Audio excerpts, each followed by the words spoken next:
जब 2 नवंबर को अयोध्या के हनुमान घड़ी मंदिर से तमाम कार सेवक राम जन्मभूमि तक पैदल यात्रा निकाल रहे थे, तब मुलायम सिंह यादव की सरकार ने कार सेवकों पर गोली चलाने के निर्देश दिए। पुलिस की इस कार्रवाई में 15 से ज्यादा कार सेवकों की जान चली गई थी। मारे गए कार सेवकों में कोलकाता के कोठारी बंधु भी शामिल थे।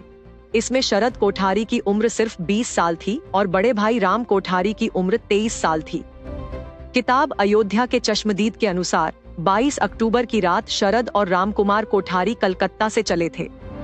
चलते समय उनकी मां ने उनका तिलक किया था। वो बनारस आकर रुके। ट्रेनें और बसें बंद थीं, तो वो टैक्सी से आजमगढ़ के फूलपुर कस्बे तक आ गए। दोनों 25 अक्टूबर को अयोध्या की तरफ पैदल निकल पड़े। करीब 200 किलोमीटर पैदल चलने के बाद 30 अक्टूबर को दोनों अयोध्या पहुंच गए।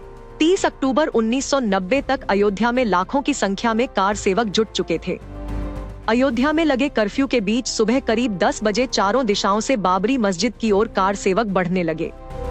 अशोक सिंघल, उमा भारती, विनय कटियार जैसे नेता इनका नेतृत्व कर रहे थे। विवादित स्थल के चारों तरफ यूपीपीएससी के करीब 30,000 जवान तैनात किए गए थे।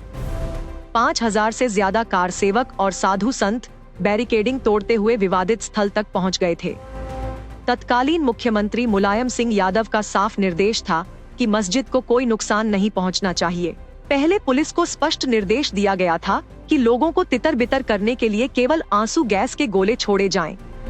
लेकिन बैरिकेडिंग टूटने के बाद कार सेवक विवादित ढांचे के गुंबद पर चढ़ गए।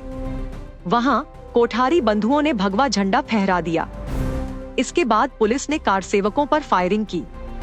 सरकारी आंकड़ों के अनुसार 30 अक्टूबर 1990 को अयोध्या में हुई फायरिंग में 5 कार सेवकों की जान चली गई थी। सीआरपीएफ के जवानों ने दोनों कोठारी भाइयों को पीटकर खदेड़ दिया था।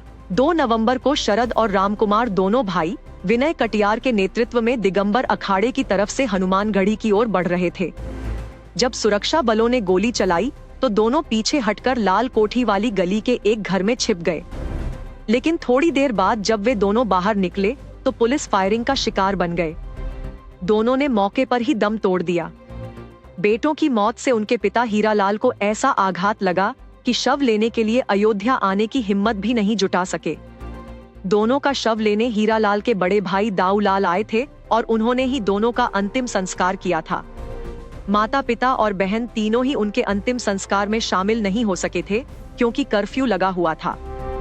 4 नवंबर 1990 को शरद और रामकुमार कोठारी का सरयू के घाट पर अंतिम संस्कार किया गया। उनकी अंत्येष्टि में सरयू किनारे हुजूम उमड़ पड़ा था।